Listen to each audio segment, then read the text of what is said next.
অন্ধকার যতই গভীর হোক না কেন, সূর্যের আলো আসবেই। হারিয়ে যাওয়া জীবনের মাঝেও জাগে নতুন আশা। যন্ত্রণার গভীরতা ছাপিয়ে জন্ম হয় এক আলোময় ভোরে। আজকের গল্প পুনর্জন্ম।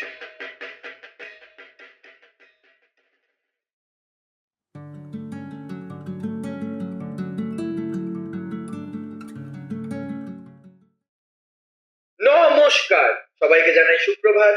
আমি হলাম আপনাদের সবার প্রিয় বন্ধু শাগ্নি, আর আপনারা শুনছেন ব্রেনস অন এয়ার এফএম। আজ মহালয়ার এই পূর্ণ লগ্নে আমরা একেবারেই অন্যরকম এক যাত্রা শুরু করব।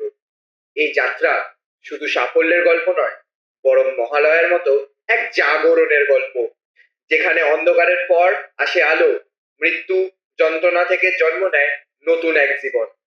আজ আমার সঙ্গে আছেন নয়নিকা, যিনি আমাদের আজকের গল্পকার। উনি নিয়ে যাবেন আমাদের সেই মানুষটার জীবনের ভেতরে যে অন্ধকার ভেদ করে আলো খুঁজে পেয়েছিল। ধন্যবাদ শাগনিক। হ্যাঁ, আজ আমি শোনাতে চলেছি সাত্ত্বিকের গল্প। সাত্ত্বিক, যে মানুষটা শৈশব থেকেই ভালোবাসাহীন ছিল। কিশোর বয়সে সে একাকিত্বে মানুষ হয়েছে, সম্পর্ক হারিয়েছে, কেরিয়ারে প্রচুর লড়াই করেছে, তবু প্রতিবারই এক নতুন ভাবে শুরু করেছে। আজ অবশ্য সে লাখো মানুষের অনুপ্রেরণা।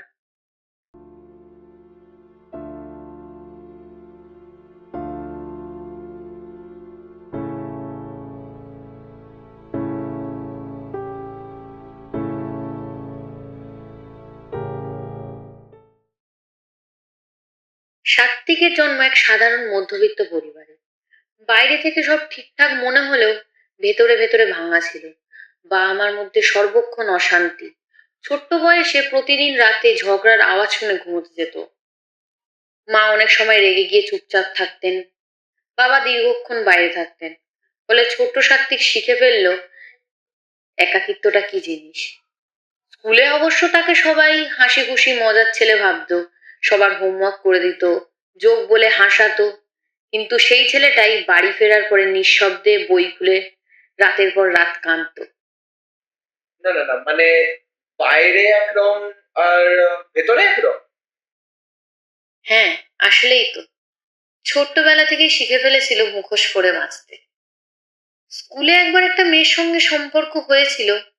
ও ভেবেছিল হয়তো ওর জীবনে এবার একটু ভালোবাসা আসবে, কিন্তু ছোট ছোট ভুল বোঝাবুঝি, যোগাযোগের অভাব আর অল্প বয়সের অপরিপক্কতা সেই সম্পর্কটা ভেঙে দেয়।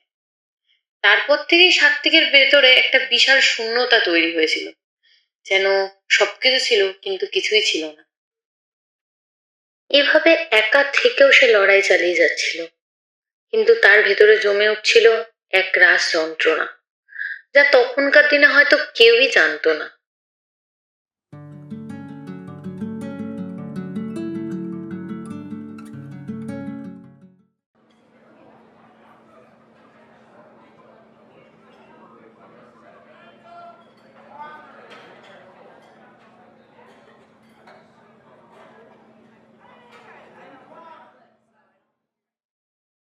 কলেজের প্রথম দিন, ভিড়ভাট্টার মধ্যে হঠাৎ দেখলাম একটা ছেলে এক কোণে চুপ করে বসে আছে। চোখে কেমন যেন এক অদ্ভুত গম্ভীরতা। আমি ভেবেছিলাম কি ভীষণ রুড, কারো সঙ্গে মিশছে না, কথা বলছে না। সেদিনই ক্যান্টিনে প্রথম কথা হলো। আমি খাবার নিয়ে ঢুকতে ও আমার টিফিনের দিকে তাকিয়ে বলল, তুই এত বড় কেকটা একা একা খাস? তুই এত বড় কেকটা ভাই তোর মুখে ঢুকে যায় তো? আমি বলেছিলাম, তুই তো চুপচাপ বসে আছিস, তুই কি গাছের সাথে কথা বলিস নাকি? আর সেদিন থেকে আমাদের ঠাট্টা ঝগড়া শুরু। মানে তোমাদের এই লাভ স্টোরিটাও শুরু একদম পুরো সিনেমার মতো, ঝগড়া ঝাঁটি অশান্তি দিয়ে, তাই তো? ঠিক তাই। প্রথমে শুধু ঝগড়া, টিফিন ভাগাভাগি, ক্লাসে একে অপরকে ইরিটেট করা। কিন্তু সময়ের সাথে সাথে ওর ভেতরের অন্য দিকটাও দেখতে পেলাম। ক্লাসে সবাই মজা করছে, কিন্তু সাত্ত্বিক চুপচাপ। একদিন ওকে টিফিন টাইমে বললাম, দেখিস, একদিন তুই বড় সিইও হবি। তখন টেড টকে গিয়ে সবাইকে বলবি আমার বন্ধু নয়নিকা কলেজে আমার জন্য চাউমিন বানিয়ে আনতো। এই, তুই আগে খাবারের ঝাল কমানোটা শেখ। এই চাউমিন তো পুরো আগুন। তুই সব ছেড়ে আগে আমার জন্য একটা দমকলে ফোন কর। এভাবেই দিনগুলো কেটে যাচ্ছিল। আমাদের ঝগড়া, খুনসুটি, গল্প করতে করতে হঠাৎ একদিন ফোনে ও আমাকে ওর জীবনের সব কথা খুলে বলল। নয়নিকা, আমি ছোটবেলা থেকে কারো কাছে মন খুলে কিছু বলিনি। আমার মা বাবার কাছে আমি কখনো সময় আর ভালোবাসা দুটোই পাইনি। স্কুলে সবাই আমাকে হাসি খুশিই দেখেছে, কিন্তু আমি ছিলাম একদম একা। আমি মাঝে মাঝে ভয় পাই, আমি কি আদৌ কারোর জীবনে গুরুত্বপূর্ণ? সেদিন আমি অনেকক্ষণ চুপ করে শুনলাম, তারপর শুধু বললাম, তুই যতবার ভাঙবি আমি তোকে ততবার জোড়া লাগাবো। তুই শুধু হার মানিস না। সেদিন প্রথমবার বুঝেছিলাম বন্ধুত্ব কখনো খুনসুটি দিয়ে হয় না, কখনো কখনো সেটা কারো জীবনের আসল ভরসা।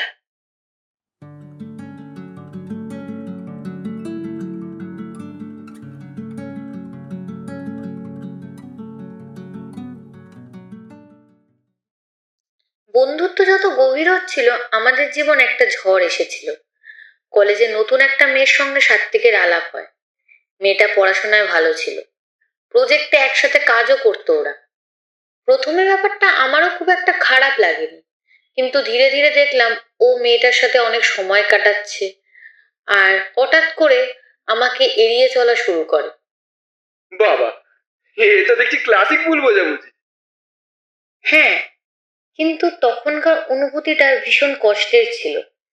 একদিন সাহস করে সরাসরি জিজ্ঞেসই করেছিলাম, তুই কি আর আমাকে এখন বিশ্বাস করিস না রে? এখন তো আমি তোর ব্যাপারে কিছুই জানি না। তুই কার সাথে কখন কোথায় কি করছিস কিছুই জানি না আমি। না রে নয়নিকা, তুই ভুল বুঝছিস। আমি তোকে ছাড়া আর কাউকে নিজের কথা বলতেই পারি না। ওর সাথে শুধু প্রজেক্ট নিয়ে কথা হয়। আমার ভরসা তো শুধু তুই। কিন্তু আমি তখন ওর কথা শুনতেই চাইনি। রাগে আমি কয়েকদিন ওর ফোনও ধরিনি, মেসেজের রিপ্লাইও দিইনি। মনে হচ্ছিল ও হয়তো সবার মতো আমায় ভুলে যাবে।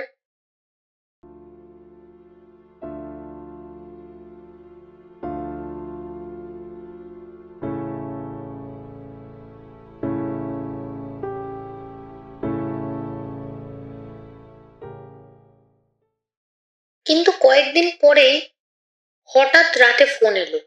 ওর কণ্ঠে ভয়, উৎকণ্ঠা, যেন কেউ বা কিছু হারিয়ে যাচ্ছে। নয়নিকা, প্লিজ ফোনটা কেটে দিস না। আমি জানি তুই কষ্ট পেয়েছিস, কিন্তু বিশ্বাস কর, আমি শুধু তোকে নিয়েই বাঁচতে চাই। তুই ছাড়া আমি কিছুই না।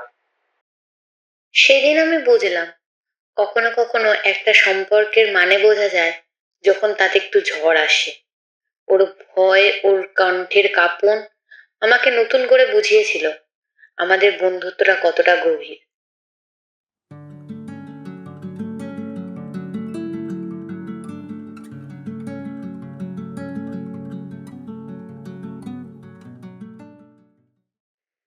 হুম, এই হলো আসল বন্ধুত্ব, যেখানে ভুল বোঝাবুঝিও হয়, রাগও হয়, তবু শেষে আবার দুজন একে অপরকে খুঁজেও পেয়ে যায়। ঠিক তাই, সেদিনও আমাকে বলেছিল, নয়নিকা, আমি জানি না তুই আমাকে কতটা সহ্য করিস, কিন্তু আমি শুধু জানি যতবারই আমি পড়বো ততবারই তুই আমাকে ধরবি। প্লিজ, কখন আমায় ছেড়ে যাস না যেন। আমি শুধু ওকে বলেছিলাম, তুই যতবার পড়বি আমি তোকে ততবার তুলব। শুধু নিজের মনের মধ্যে একটু শক্তি রাখ, তাহলেই তুই পারবি। আমি জানি, আমি তোকে বিশ্বাস করি।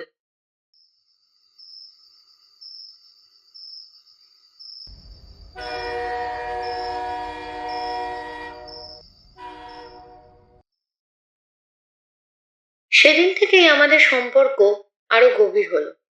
আমরা জানলাম ঝগড়া, ভুল বোঝাবুঝি, রাগ এসবের পরেও ভরসার জায়গা হারায় না, বরং সেই ভরসাই একে অপরকে আরো শক্ত করে বেঁধে রাখে। সত্যি, এই মুহূর্তে আমারও মনে হচ্ছে মানুষ আসলেই ভাঙে, আবার গড়েও ওঠে।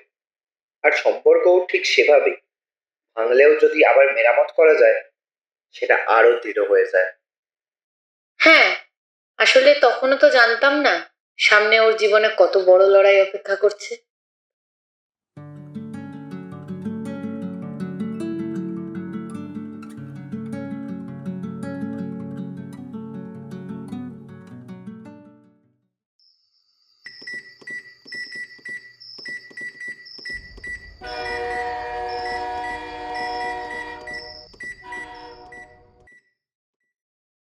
কলেজ শেষ হওয়ার পর আমাদের জীবনে একটা কঠিন সময় এসেছিল।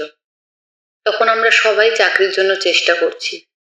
কেউ ব্যাংকে ঢুকলো, কেউ সফটওয়্যার কোম্পানিতে, আবার কেউ পড়াশোনার জন্য দূরে চলে গেল। কিন্তু সাত্বিক কোথাও কোনো সুযোগ পেল না। ইন্টারভিউতে যেত, মাথা নিচু করে চলে আসতো। প্রতিবারই ফিরতো এক ব্যর্থতার বোঝা নিয়ে। নয়নিকা, আমার দ্বারা কিচ্ছু হবে না। আমি শুধু একটা ব্যর্থ মানুষ। সবাই এগিয়ে যাচ্ছে আর আমি ফাঁকা, পুরোপুরি ফাঁকা। আমি ওকে দেখেছি অনেক রাত ধরে একা বসে থাকতে। কম্পিউটারের স্ক্রিন জ্বলছে কিন্তু কাজ কিছুই হচ্ছে না, চোখে শুধু অন্ধকার। মানে ও একেবারেই ভেঙে পড়েছিল, তাই তো? হ্যাঁ, এমনকি একদিন বলেছিল, আমি হার মেনে নিচ্ছি নয়নিকা। আর আর পারছি না আমি লড়াই করতে। সেদিন আমি শুধু বলেছিলাম, না, তুই হারতে পারিস না, আমি বিশ্বাস করি তোকে। তুই নিজেকে দেখ একবার, ভেতরের আগুনটাকে এইভাবে নিভিয়ে দিস না।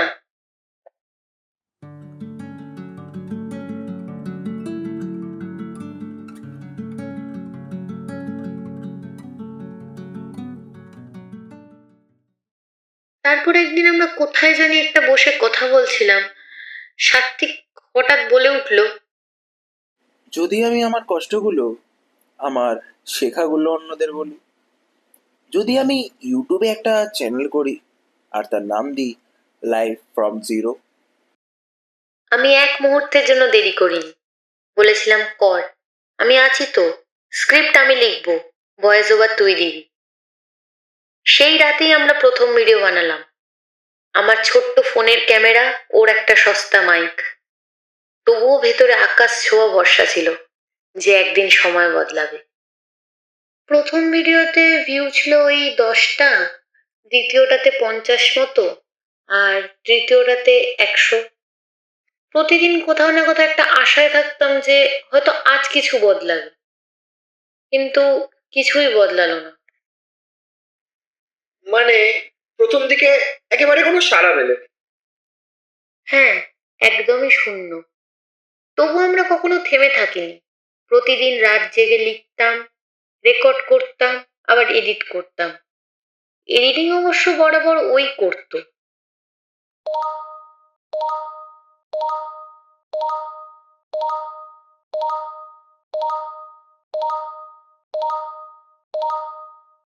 একদিন সকালে ফোন হাতে নিয়ে দেখি নোটিফিকেশন থামছেই না। ভিডিও ভাইরাল হয়ে গেছে, হাজার, তারপর লাখে লাখে ভিউ গেছে। কমেন্টে মানুষ লিখছে, এটা আমার জীবনের গল্প। আমিও ভেঙে পড়েছিলাম, আবার উঠতে পেরেছি। নয়নিকা, দেখ দেখ, এরা আমাকে ধন্যবাদ দিচ্ছে। আমি কিছু করতে পেরেছি। ওর চোখে তখন আলো। যে চোখ এতদিন অন্ধকারে ডুবেছিল, সেদিন সেই চোখের ভোরে সূর্য উঠেছিল। এটাই হলো সেই মুহূর্ত যেখানে হতাশা ভেদ করে আসে আলো। শূন্য থেকে শুরু, আর তারপর লাখো মানুষের অনুপ্রেরণা। হ্যাঁ, সেই দিন থেকেই আর কোনোদিন পেছনে ফিরে তাকাতে হয়নি। সাত্বিকের নতুন যাত্রা শুরু হয়েছিল।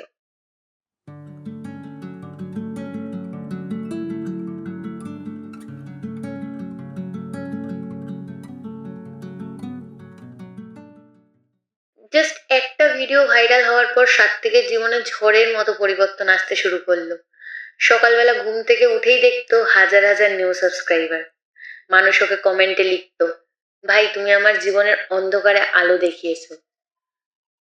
প্রথমে ব্র্যান্ড কল করতে লাগলো, তারপর মিডিয়ার ইন্টারভিউ আসলো। যে ছেলেটা একদিন মনে করতো আমার দ্বারা কিচ্ছু হবে না, সেই ছেলেটাই এখন লাখো মানুষের ভরসায় উঠেছে। অসাধারণ। শূন্য থেকে শুরু করে এবার মানুষকে আলো দেখানো। কিন্তু নয়নিকা, এই সময়টা তোমাদের দুজনের সম্পর্কেও নিশ্চয়ই প্রভাব ফেলেছিল, তাই না? অবশ্যই, প্রভাব তো ফেলেই ছিল। প্রথম দিকে তো সবকিছু সামলানো কষ্টকর ছিল। স্কেডিউল, ইন্টারভিউ, ভিডিও স্ক্রিপ্ট সবকিছুই আমিই সামলাতাম। ও শুধু বসে কন্টেন্ট করতো, কিন্তু পিছনে দাঁড়িয়ে আমিই ওকে আগলে রাখতাম। অনেক রাত কেটে যেত কম্পিউটার স্ক্রিনের সামনে, চোখে ক্লান্তি, শরীরে অবসাদ, তবুও মন ভরে থাকতো। কারণ আমি জানতাম এই যাত্রাটা শুধু সাত্ত্বিকের একার না, আমাদের দুজনের।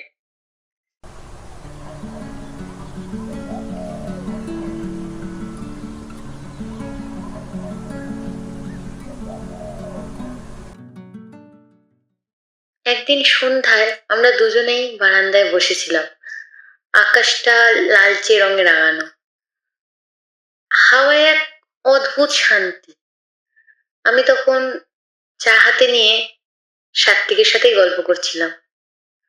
হঠাৎ দেখি কথা বলতে বলতে সাত্ত্বিক অদ্ভুত ভাবে আমার দিকে তাকিয়ে আছে।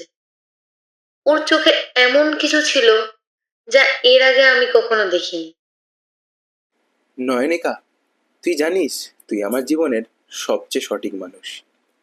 বন্ধু হিসেবে শুরু করেছিলাম, কিন্তু এখন তুই ছাড়া আমি কিছুই ভাবতে পারি না। আমি চুপ করে ওর দিকে তাকিয়েছিলাম। মনে হচ্ছিল যেন যে কথাটা আমি অনেক দিন ধরে অনুভব করছি, আজ অবশেষে সেটা ওর মুখে শুনলাম। আমি শুধু বললাম, তুই না বললেও আমি বুঝেছি রে, আমিও তোকে অনেক আগেই ভালোবেসে ফেলেছি। আহা, মানে বন্ধুত্ব থেকে প্রেমের যাত্রা, এটাই তো আসল রূপক। অন্ধকার থেকে আলো, একাকিত্ব থেকে ভালোবাসা। হ্যাঁ, সেদিন থেকেই আমাদের সম্পর্ক এক নতুন বাঁক নিল। বন্ধুত্ব শুধু বন্ধুত্ব রইল না, তা হয়ে উঠল জীবনের এক সবচেয়ে বড় ভরসা।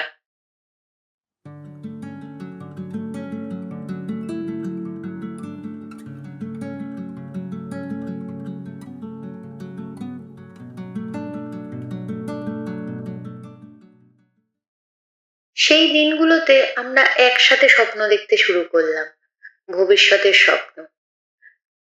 কোনো বড় বাড়ি নয়, কোনো গাড়ির নয়, শুধু একসাথে থাকার, একসাথে লড়ার স্বপ্ন।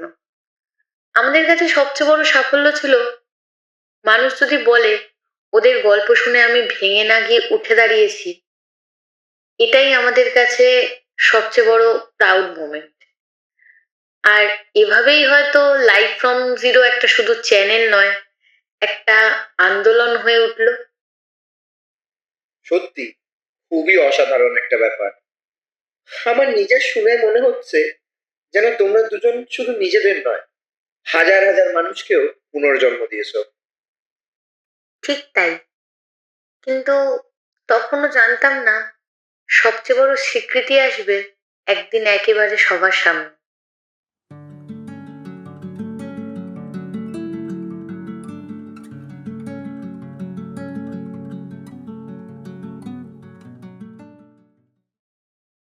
স্বাগতম সবাইকে ব্রেনসন এয়ার এফএম এর আজকের বিশেষ টক শোতে।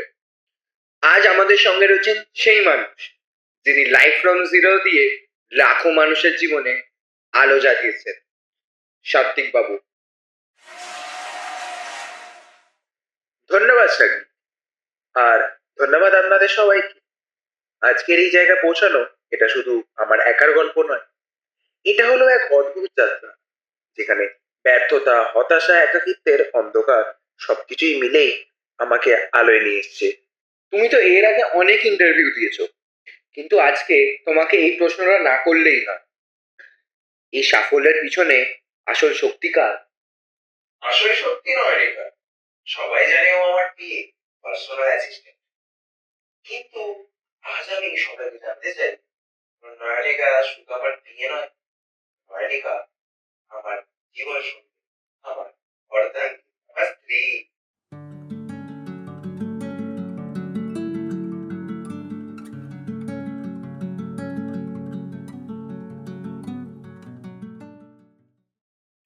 যখন লাইভ শোতে দাঁড়িয়ে ও আমাকে ওর স্ত্রী বলে ঘোষণা করলো, আমার চোখ দিয়ে অঝরে জল গড়াচ্ছিল। আমরা দুজনেই জানতাম এই মুহূর্তটা শুধু আমাদের নয়, এটা প্রতিটি মানুষের জন্য একটা মেসেজ। যদি তুমিও কারো পাশে থাকো, তাহলে সেই মানুষটা একদিন অবশ্যই আলোকিত হবে।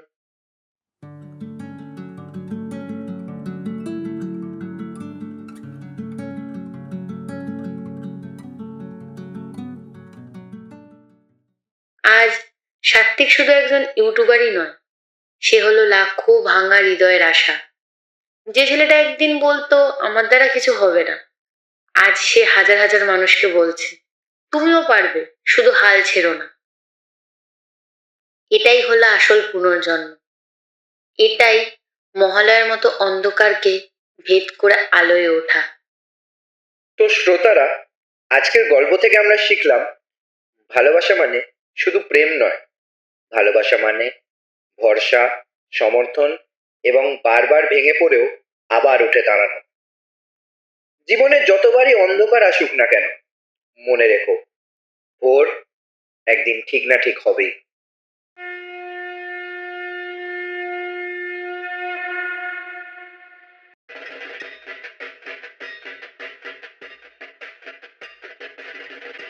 যেখানে অন্ধকার সেখানেই আলোর জন্ম হয়, যেখানে হতাশ সেখানেই আশার স্রোত বইতে শুরু করে। জীবনের প্রতিটি ভাঙন শেষে আসে নতুন এক পুনর্জন্ম। আজকে এই বিশেষ মহালয়া পর্বে আমাদের সঙ্গে থাকার জন্য অনেক ধন্যবাদ। আমি শাগনিক বিদায় নিচ্ছি। শোনাচ্ছিলাম পুনর্জন্ম, ব্রেনস অন এয়ার এফএম এ। আবার দেখা হবে আরেকটি নতুন গল্প নিয়ে। ততদিন অবধি শুনতে থাকুন ব্রেনস অন এয়ার এফএম, যেখানে গল্প কানে বাজে না, আত্মাও ছুঁয়ে যায়।